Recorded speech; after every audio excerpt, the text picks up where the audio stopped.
perçoit, celui qui perçoit, observe les pensées, plus tu arrives dans le centre de l'être, et plus tu arrives dans un point d'interrogation.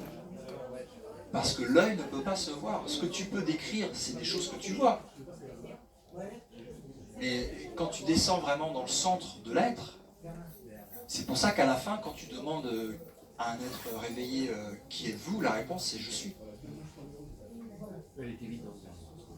Et il n'y a pas d'explication à je suis. Il n'y a pas je suis ci, je suis ça, machin, ceci, cela. Et parce que c'est pas né. Donc on en revient dans le cercle qu'on était tout à l'heure. Et derrière cette introspection, donc il y a la méditation, l'introspection, et la dernière c'est l'abandon. Et l'abandon c'est l'abandon. Ça peut passer par une forme de dévotion très profonde. Moi ça a été le cas. Une dévotion très profonde, mais dans laquelle ma prière était de brûler tout ce qui n'est pas vérité en moi. Quitte à ce qu'il ne reste absolument rien de moi, mais de me jeter dans ce feu de la vérité et de dire brûle tout. Tout. Et donc il y a toujours cette dualité, mais il y a cette demande, il y a cette prière, il y a cette intention, il y a cet appel de vraiment du cœur à la source, quoi. Et là il y a réponse. Et boum, après il n'y a plus rien. Donc après c'est cool. Mais à ce moment-là, il y a vraiment une forte dévotion. Mais c'est pas la seule voie. Hein. Il y en a qui arrivent.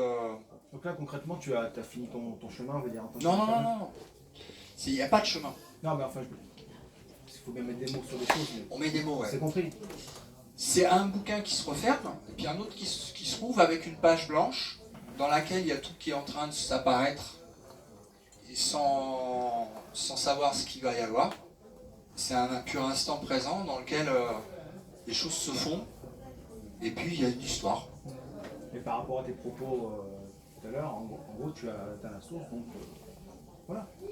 Bah après, je te dis, c'est pas parce que tu as touché ça que après c'est permanent. C'est-à-dire que tu fais des. Mais le but, c'est pas forcément que ça soit. Je te dis, le but n'est pas forcément d'être dans la permanence du bodhisattva et parce qu'il reste l'expérience qui se déroule ici et l'important c'est pas d'avoir cette fusion totale définitive, complète, de type, je sais pas quel exemple. Le fait est, c'est d'avoir conscience de cette non-individualité et que ça soit réalisé. Et que, après, peu importe si derrière il y a un masque qui arrive, comme un manteau que tu mets pour aller faire des courses, tu vois. Tu peux utiliser ton manteau d'ego pour aller discuter avec un tel ou faire des courses, mais tu sais que t'es pas ça. Et donc après, comme tu sais aussi que tu n'es pas ça, tu vois aussi les autres qui portent aussi leur masque d'ego, et tu sais qu'ils sont pas ça.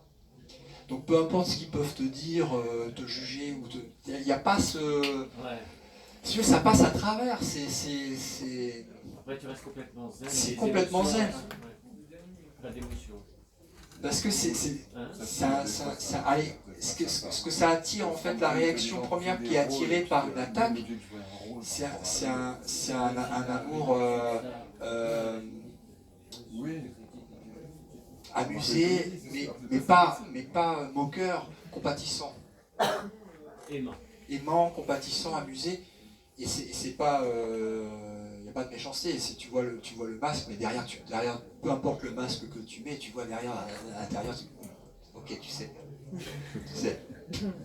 Et c'est ça, quand c'est arrivé, c'est le truc qui m'est tout de suite arrivé, je voyais en fait, avec tous les gens dans la pièce, et je savais qu'en fait, tout était un.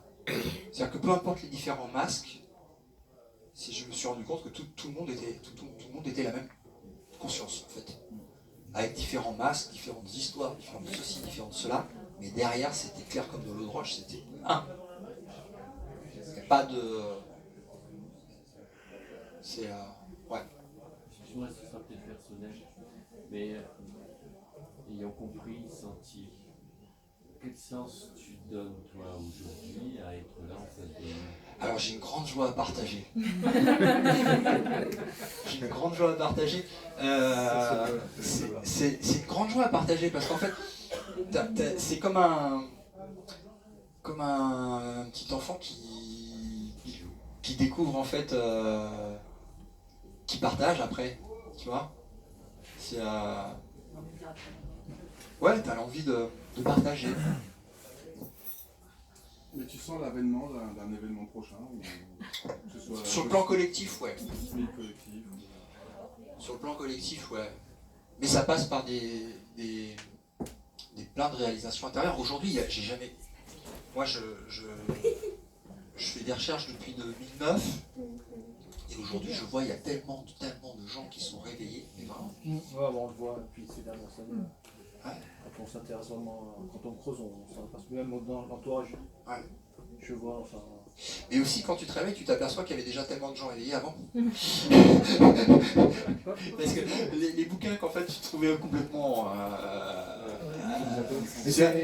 Tu les rouvres, tu me dis, bon, Il y a aussi un gros accélérateur, on peut dire ce qu'on veut, mais Internet a énormément contribué à ça. Puisque quand on a la conscience, quelque part on a le pouvoir, et donc quand on a. Voilà, et du coup, c'est vraiment une grande partie grâce à Internet. Et pour que tout le monde aille mieux, est-ce que tu préconiserais que cet enseignement soit donné aux enfants, par exemple dans les écoles, ça serait l'idéal, quoi? Ah oui, mais alors c'est surtout ce qu'ils veulent pas. C'est ce qu'ils veulent pas, on est d'accord, mais idéalement ça serait ça, quoi. Ah oui. D'accord. Ah oui. Ah oui. Et non pas des groupes comme aujourd'hui, de loin en loin, certes reliés par Internet. Bah écoute, ça se fait de plus en plus. Ça fait un petit peu. Il y a Frédéric Lenoir, Pour en revenir pardon, le philosophe. Ouais, Frédéric Lenoir, il enseigne maintenant la méditation aux enfants dans les écoles. ouais, c'est bien ça. Hein, mais il est éveillé, Frédéric Lenoir. Moi, avec mon palmarès, je pense pas qu'ils vont me prendre. Pour en revenir Mais ça se fait déjà, la méditation par exemple, pour dans revenir à les la écoles, c'est la menace que tu as eue, David, je sais pas quoi, j'ai regardé, c'était un Suédois, un musicien suédois, non, c'est ça? Quel Ouais. rapport? Enfin, j'ai pas compris. Non, mais tout est parfait. Regarde. Ouais, non, mais voilà, mais je veux dire, quand tu dis voilà, qu'ils ne veulent pas, voilà, bah, c'est partie de cette conscience, entre guillemets, qui se refuse à s'éveiller. Oui, mais même ça doit être accepté. Ouais, bah, Ouais. si on n'a pas le choix. Hein. Ça fait partie des énergies qui circulent, on va dire, qui sont transmises et qui doivent être transmutées. Et voilà, ça arrive. Et on sent qu'il y a quand même une élévation collective. Je poste beaucoup de vidéos là en ce moment de Gérald et Pierre. Ah ouais, ils sont géniaux. Et ils sont pareil, Juliane au Québec, pareil. Et j'en découvre de plus en plus. Il y en a un autre en France aussi qui est.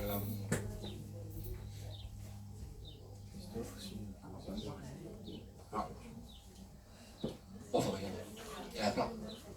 Et puis en plus, il y a tous ceux qu'on connaît, parce que tous ceux qui sont réalisés, non, enfin, tout le monde est réalisé. Ceux qui ont la conscience qu'ils sont réalisés. Sont pas forcément, vont pas forcément courir et alerter tout le monde, parce qu'en fait, il n'y a rien à faire, ça se fait. Mais ils peuvent très bien aussi rester. Leur canapé. Oui, il y a tout. Mais après, c'est l'élan. Moi, j'ai commencé en fait. Tout a changé en 2017 pour moi quand j'ai déménagé. J'avais un grand ménage dans ma vie, il y avait tout un tas de changements, divorce, machin. Ça a fait un énorme remue-ménage en fait. Et là après ça a commencé à changer radicalement. L'extérieur s'adaptait en fait aux changements radicaux que j'avais fait. C'est des voies uniques, ça sert à rien. Tout le monde va avoir des petits chemins différents. Non, c'est un truc noir, je sais plus comment on dit. Voilà. Comment ça? En tout cas, merci. Non, c'est pas le On sait rien. c'est le. Pour l'instant, je suis là. Et puis, on va voir avec les histoires de process que ça donne. Et puis, je suis comme vous, je regarde l'histoire.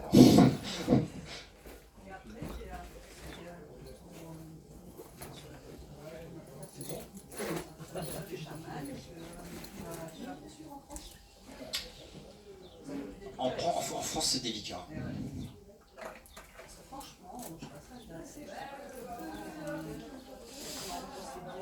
Ouais.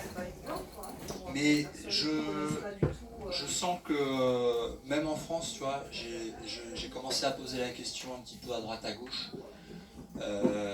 Je sens que c'est sur le point d'exploser aussi. Là, ça a bien explosé en Amérique. Bon, c'est déjà dans l'Amérique du Sud, mais après c'est passé dans le Nord. Russie, j'ai pas trop de retour, mais je pense qu'il doit y avoir pas mal de choses préservées en Russie. Afrique, ils ont aussi pas mal de trucs préservés, mais en France, ça est en train de ressurgir. Ouais, surtout l'accessibilité aux plantes. Ah oui, oui. Ouais, c'est en train de changer.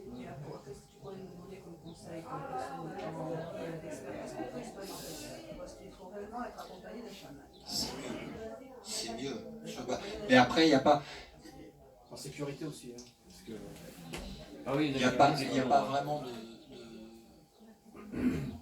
Comme disait Jésus, la loi est vivante. Ça veut dire ce que ça veut dire. La loi est vivante, c'est-à-dire qu'en fait tu peux dire oui c'est comme ça, mais sauf pour machin, et en fait c'est... Tu as dit que tu n'as jamais vu, tu en as fait quand même des célébrations. Ouais, j'en ai fait beaucoup. Tu n'as jamais vu de problème. Tu déconseillerais quelqu'un d'expérimenter ça quand même ou pas? C'est idiot ce que tu me demandais parce qu'en fait. Moi je conseille d'expérimenter avec un chaman. Pour les premières fois, après, au moins pour les premières fois. Mais il peut y avoir, mais c'est juste un conseil comme ça, mais après il peut y avoir des exceptions, parce que tu peux très bien avoir quelqu'un qui a déjà eu ses expériences dans d'autres incarnations, comme disait tout à l'heure notre ami, qui peut avoir des mémoires d'incarnations passées, qui était déjà chaman et qui va se retrouver en fait à expérimenter directement, et que pour elle ça va ne poser aucun problème.